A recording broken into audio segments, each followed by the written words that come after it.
What makes the Godzilla franchise so popular is its huge collection of memorable monsters, from Anguirus to Gigan.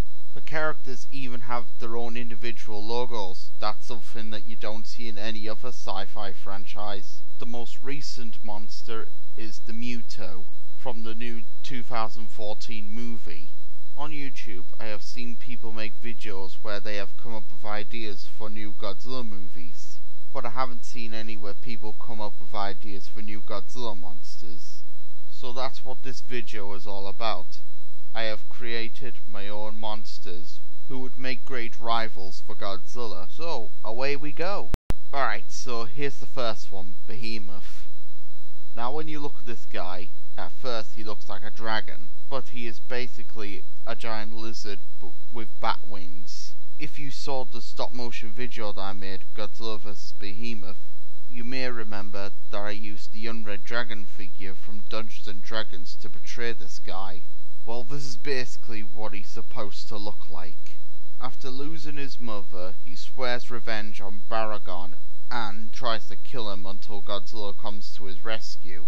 He then retreats and then teams up with Megalon. I made the movie, so I don't think I really need to explain that much. You guys just go and see it. Imaginary Kaiju number 2. Here is the 4-armed Kaiju, Kalia. And no, this is not a Pacific Rim Kaiju. Japan has Godzilla, but Pakistan has Kalia. When this monster makes her first appearance, she is seen as a threat like Godzilla was. But then she is seen as a protector because she seems to fight other monsters like Godzilla does. She can breathe fire and cause earthquakes and tsunamis. Those are her superpowers. She never teams up with anyone, she only fights. Even Mothra is seen as a threat. Moving on to Kaiju number 3, Scorpolox, the Scorpion Kaiju. We've had spider kaijus, giant praying mantis kaijus, so it's about time we had a kaiju who looks like a scorpion.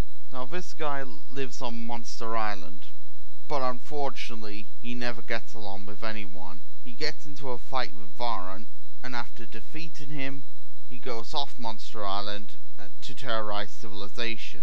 Gigan shows up, and he and Scorpolox team up. He can crush buildings with his powerful pincers, and his tail can spray poisonous acid that can paralyze a kaiju.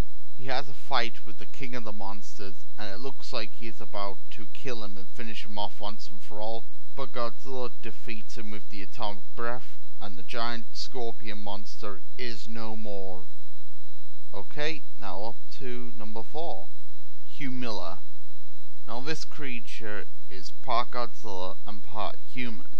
The backstory for this guy: a scientist takes the blood cells from Godzilla and even the cells of himself and creates this creature you are looking at right now. However, because this creature is part human, it has human emotions. So when it sees Godzilla for the first time, it doesn't fight unlike other monsters. Instead, it retreats and hides like humans do. So the scientist has to train it to hate, to fight, and be more brutal. So when Humilla comes face to face with Godzilla again, they both fight, and Godzilla kicks his ass. Yeah, this kaiju's probably the worst one I've come up with, and it has no superpowers, nothing special about this one. Unlike our next one, Hugapath, the Warthog Kaiju. Now this guy actually appeared round about the same time as Godzilla did in the year 1954. That's right, this kaiju fought the original Gojira when he fists his chest like a gorilla does that can cause thunder and lightning, and when he bands his fists against the ground that can cause earthquakes and tsunamis, depending if he's in the ocean. And he can run fast and can cause powerful kicks that are capable of taking down a building. Hell, even Destroyer would be defenseless against this guy. And I know what we're all thinking. It's Man Bear Pig. I'm dead super cereal. He is Fantasy Kaiju number 6, Black Star, the Black Hole Kaiju. And as you would expect, this guy comes from outer space. But when this guy makes his first appearance, he doesn't appear like this. He actually appears as a normal black hole. And the human race thinks that the world's being pulled into a black hole, and he is mistaken for a black hole. But it's not until Godzilla shows up, it's revealed that this black hole is actually a monster, not a real black hole.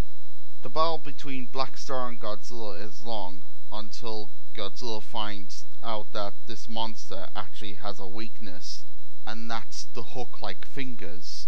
He gets Black Star to try and scratch him, but his fingers get in the way of his black hole-like mouth, pulling him inside out.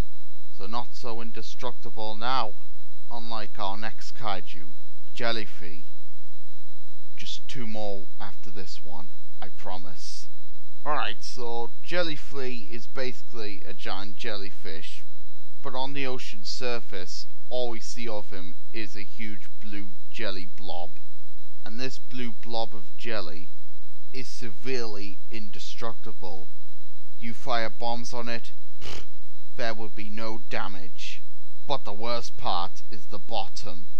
The tentacles are sticky, and not only do they sting, but once you swim into those tentacles, you're basically screwed.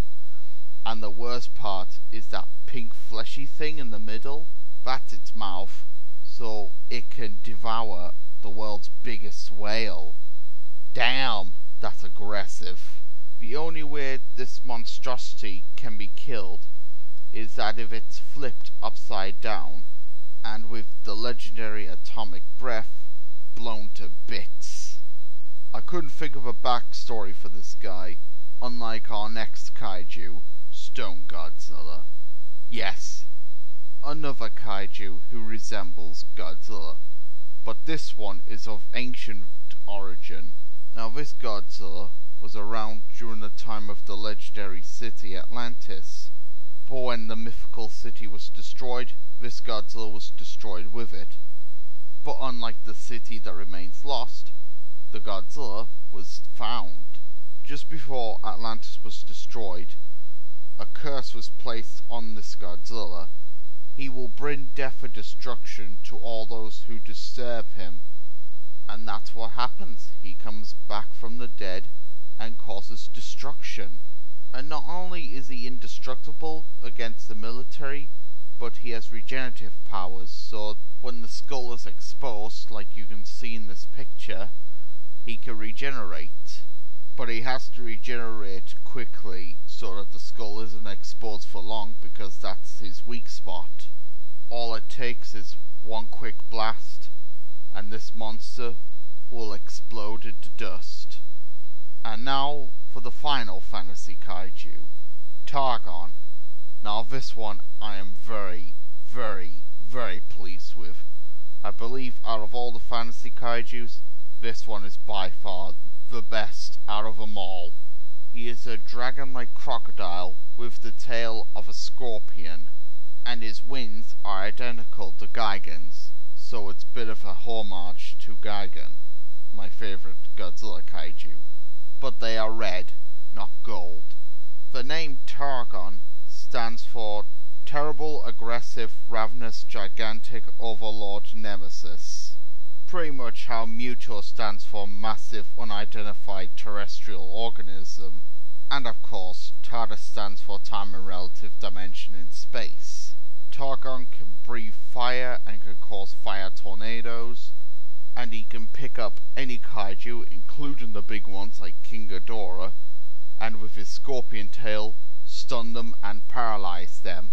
He comes from Solar Zero, which is basically an evil universe who take their evil out on other galaxies.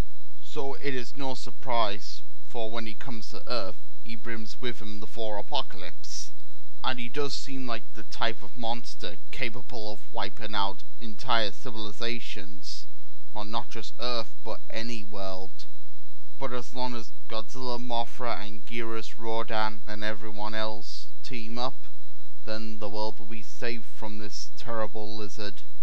So yeah, those are my ideas for future Godzilla monsters. I'm not saying these will actually be created in the future. These are just like ideas. These are like what I would create if I was in charge of Toho or Legendary.